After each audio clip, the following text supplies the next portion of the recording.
tiempo todo lo que pueda. Bueno, gracias a la asociación, a muchos de ellos ya los conozco y me conocen hace mucho tiempo. Voy a intentar hablar un poco más, introduciendo lo que ha introducido el doctor Bea, que ha hablado de rehabilitación. Yo voy a hablar de rehabilitación, pero de otros aspectos un poco diferentes. Voy a hablar de una serie de signos o síntomas que aparecen a veces en el Chiari, pero que son realmente poco frecuentes. Normalmente lo que yo voy a explicar ahora se suele ver en Chiaris en los que suele haber una afectación bulbomedular con una afectación de pares craneales bajos. Bien, fundamentalmente a lo que me voy a referir es a problemas en el habla, en la voz o en la deglución, y su nombre técnico, que es la disartria, la disfonía o la disfagia.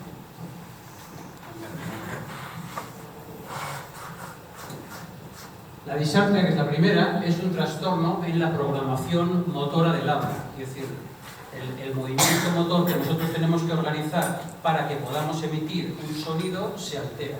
Y esto puede darnos lugar a, como vemos aquí, arrastrar palabras al hablar, a que perdemos un poquito de voz o somos a veces poco más que podemos susurrar. Tenemos que hablar muy despacio, a veces hablar con los dientes muy apretados porque hay cierta tensión también en la musculatura de la cara. Se limita la movilidad de la lengua, de los labios y de la mandíbula. Se pierde un poco la entonación, la melodía, lo que se llama la prosodia en general. Hay cambios en la tonalidad, en el timbre, puede ser una voz nasal, puede llegar a tener ronquera, una voz entrecortada, o también como signo de disartria podemos tener un escaso control de la saliva y babear y dificultades para tragar y masticar. ¿Y qué podemos hacer nosotros de cara a la disartria?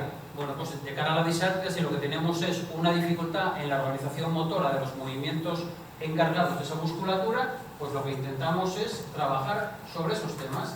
Entonces, lo que hacemos son ejercicios fundamentalmente sobre la articulación de la palabra, a través de ejercicios que ahora les voy a enseñar, sobre la lengua, los labios, el punto articulatorio, hacer ejercicios para mejorar la resonancia, ayudándoles a hacer ejercicios de la musculatura oral para mejorar la apertura vocal, mejorar la proyección vocal, hacer ejercicios prosódicos para mejorar la entonación, la melodía, la acentuación, y ejercicios de respiración con el objeto sobre todo de mejorar la coordinación de la respiración con la fonación. El segundo de los problemas que nos podemos encontrar por afectación de pares bajos puede ser la disfonía. La disfonía realmente es la pérdida del timbre normal de la voz. Normalmente suele ser un trastorno funcional, pero puede ser también orgánico. ¿Cómo podemos llegar al diagnóstico de la disfonía? Pues bueno, en todo en medicina, haciendo una buena historia clínica y viendo cuáles son los factores predisponentes o desencadenantes de la misma, haciendo una exploración física del cuello y de la faringe y luego haciendo una exploración física y funcional de la laringe, como se ve aquí, con una endoscopia a través de la boca, una endoscopia rígida, o a través de una fibrolaringoscopia con un endoscopio flexible.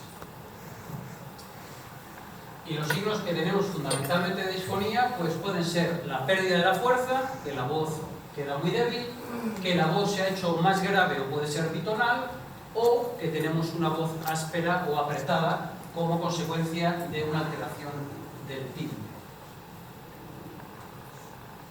¿Y por qué es debido todo esto? Pues fundamentalmente puede ser por dos cuestiones diferentes. Una, por hipotonía, si tenemos una afectación vulvar o medular, podemos tener una hipotonía de las cuerdas vocales, que las vemos aquí, que son estas rayitas blancas, o a veces tenemos parálisis de las cuerdas vocales que son consecuencia de la propia enfermedad o a veces son secuelas de la cirugía, porque son cirugías muy agresivas. En ocasiones pues hay alguna afectación de pares bajos que nos puede afectar a los recurrentes, al bajo, y nos puede dejar una parálisis de la cuerda vocal. ¿Qué podemos hacer para mejorar las disfonías? Trabajar sobre todo sobre la respiración, hacer ejercicios para coordinar la respiración y la voz, lo mismo que antes, mejorar la articulación, la movilidad orofacial, ejercicios de colocación de la voz, ejercicios de pushing, ejercicios de esfuerzo para generar mejor cierre de las cuerdas vocales, mejorar la intensidad vocal, etc. En esta especie de juego de fotos, aquí he metido una serie de ejercicios que se pueden hacer, como son las praxias para la lengua, los labios, etc., con diferentes artilugios.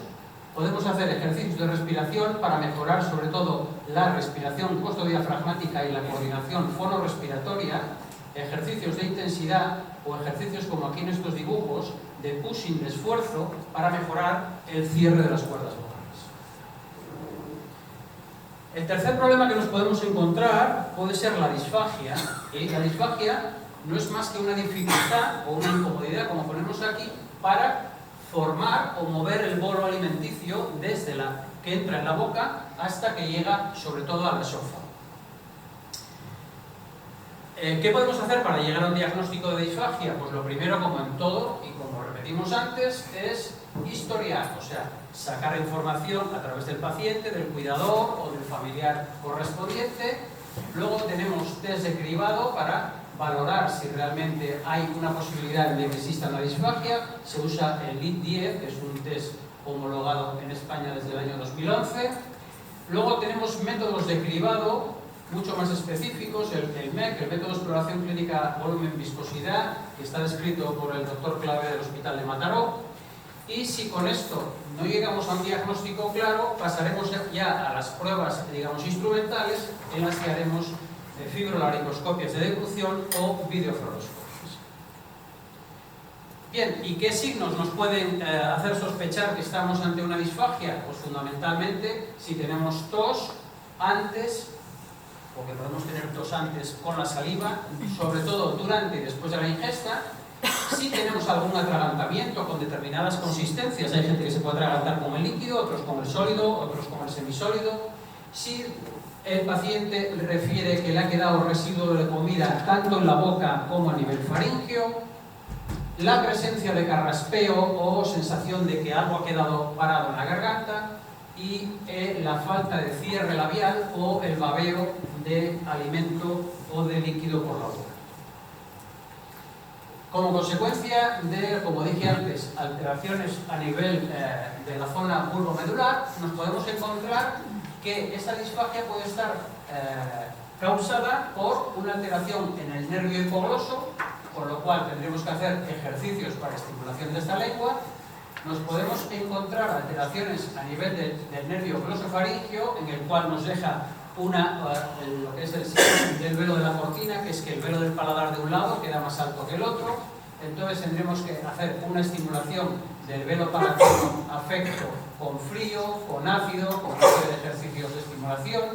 Podemos tener afectación también del nervio recurrente, como lo encontramos antes, que genera disfagia, y haremos los ejercicios de esfuerzo antes comentados. Podemos trabajar sobre la masticación. Y luego, algo muy importante a la hora de comer es modificar las posturas en las que el paciente está sentado a comer. Tenemos que saber que la mejor postura es sentado en 90 grados, intentando que no haya una hiperextensión del cuello para comer, y al revés, generando una posible flexión del cuello, o incluso si hay una parálisis de una cuerda vocal, que haga una flexión y rotación del cuello hacia el lado afecto, hacia el lado de la cuerda vocal afecta, porque de esa manera, si yo me inclino hacia el lado derecho porque tengo la cuerda vocal derecha parada, abriré el lado izquierdo, el alimento pasará por ese lado y tendremos menos dificultad para entrar. Luego tendremos que hacer adaptaciones de la dieta, modificando las viscosidades, los volúmenes o ayudándonos de los espesantes que hay en el mercado. Y por último, si con todo esto no conseguimos el que pueda haber una alimentación oral, pues tendremos que ir a pensar en una alimentación enteral a través de una sonda de las prostate. Y en este otro dibujo, pues les proyecto un poco lo que nos podemos encontrar. Aquí pues son pacientes reales, no son fotos de ningún sitio. Esto es una alteración de un nervio hipogloso, o sea, una lengua en la que pues encontramos una parte atrófica. Esto que nos da dificultad en el transporte del alimento desde la boca hacia la faringe. Aquí tenemos una cuerda vocal paralizada en posición paramedia, la otra cuerda es móvil, pero deja un espacio abierto. Aquí, aunque no se ve muy bien, tenemos el velo del paladar de este lado más caído que el de este lado, por una alteración del glosofaríngeo. Y estas son algunas de las posturas o maniobras que podemos utilizar para mejorar la deglución. Como en todo, hay que hacer una buena coordinación también de la respiración y de la deglución, adaptar la dieta, mejorar la masticación y usar espesantes si los necesitamos. Y en última instancia, si necesitamos, pues tendremos que poner una sonda de gastroscopio.